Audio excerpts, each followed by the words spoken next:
I actually started recruiting him when I was at Notre Dame. That's when I had awareness of Peyton, and we actually had him come up to South Bend. And then I took the job, came back home, and it was like one of the first phone calls I made.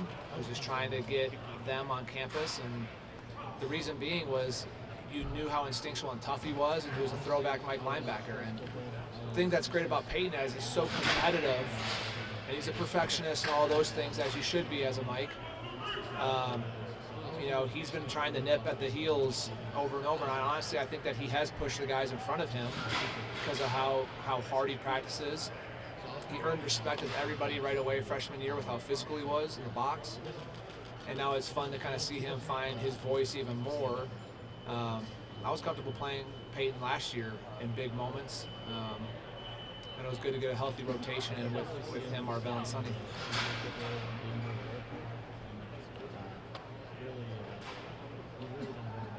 No, I never played with a broken arm. I played with a broken rib. I did not play with a broken arm. My rib actually still sticks out, Bill, right here. I can't lay on my stomach because my rib sticks out still. But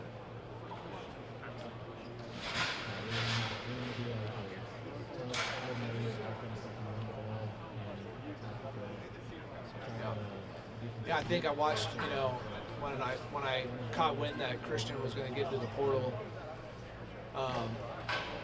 I honestly was like, okay, I'll watch 2 games. I'll watch Alabama. I'll watch them against us because I know what our guys are at tight end. I knew what Will Kazmarek, what he was like as a blocker.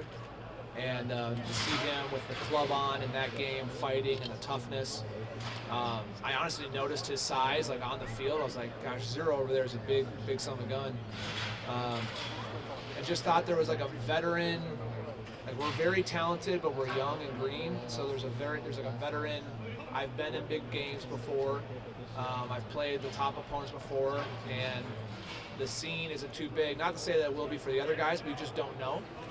And so it's another guy to bring in the room, I think, and just compete for playing time just like everybody else. And I tell the guys every day, like, your practice reps will determine how many guys that we will play and rotate. And that's reality. I hope it's, you know, 5 or 6, or it can be 2.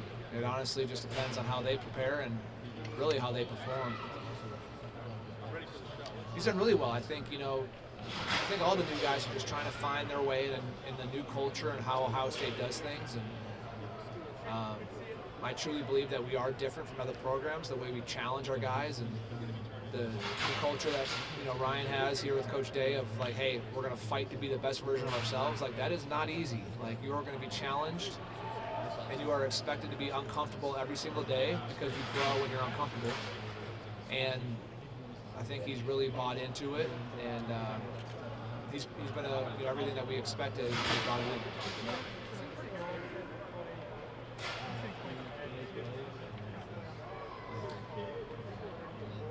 Yeah, I think he did that at Wisconsin. You saw him on the line of scrimmage as like a 9 technique. You saw him in space. You saw him off the ball in the middle. The versatility definitely was something that we liked to have. There are other guys in our room that have the same versatility. But it definitely was something that drew our attention there. And you know, one of the best things that Coach P always does is we're just trying to figure out how many guys can we depend on when it comes to a Saturday, and then what roles can we give them. So it's not just, you know, old school thinking of like, here are the best 11 and we're just going to play, you know, here's a 1 nickel group and a 1 base and a 1. It's like, okay, well, if this guy's really good at XYZ, well, let's make a package for him so that he feels like he's part of a starting, you know, defense. It might not be in every package, you know. So we're really just trying to figure out and evaluate what each of these guys is really good at.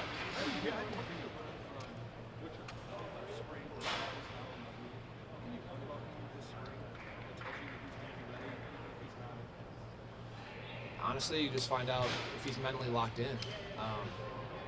Ask him questions in meetings. When we do formations pre-practice, can you have him out there when it's non-contact? But you gotta figure out whether he's still keeping up with the mental side of it.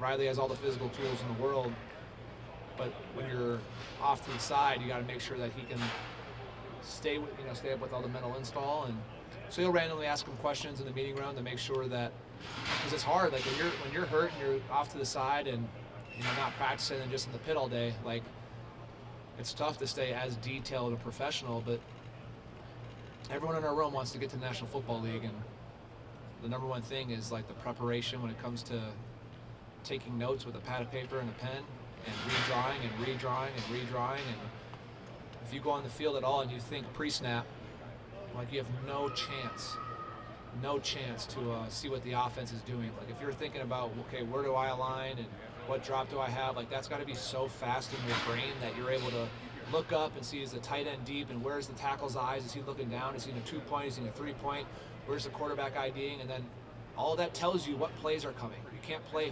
15 plays at one time.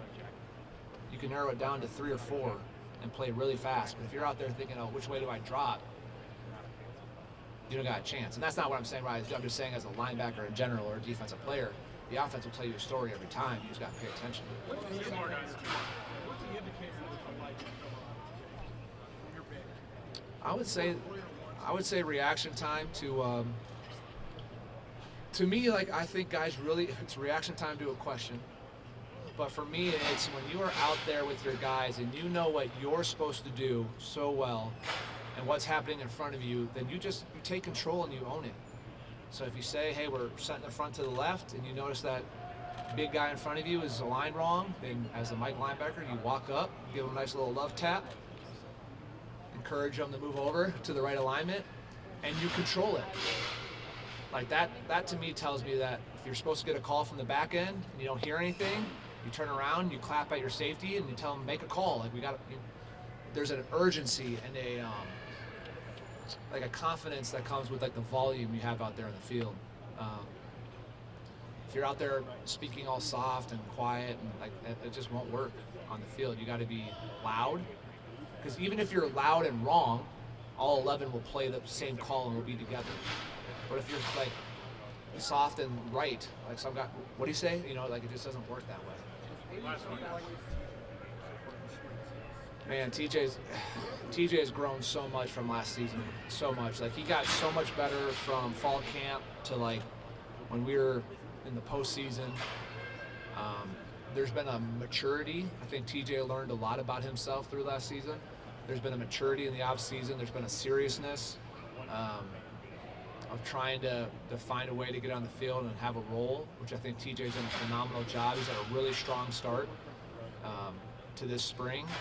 And so I expect to see a lot of football out of TJ Alford come this fall if everything keeps projecting, you know, trending the way it's gone. He's a guy that just he works at it, and he's just gotten, it's hard to, like, without showing you, like, side-by-side clips of some of our stuff, but it's gotten so much better. And I think the future is just really bright for TJ. Yeah, Peyton's always had the loud voice to get guys lined up and all those things, and now the next step that I'd like to see is that Peyton is getting his teammates aligned, and he's demanding calls from the back end. And I think our communication is going really well so far with our group.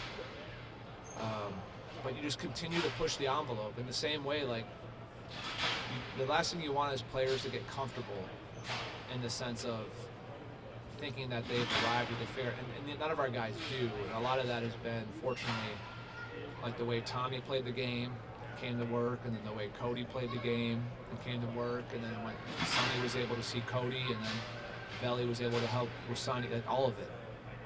And then these guys underneath them are now going up, and they should be doing the same thing with the freshmen. So that's hopefully the goal, but it's a fun group to work with, and I'm lucky to have a lot of good guys.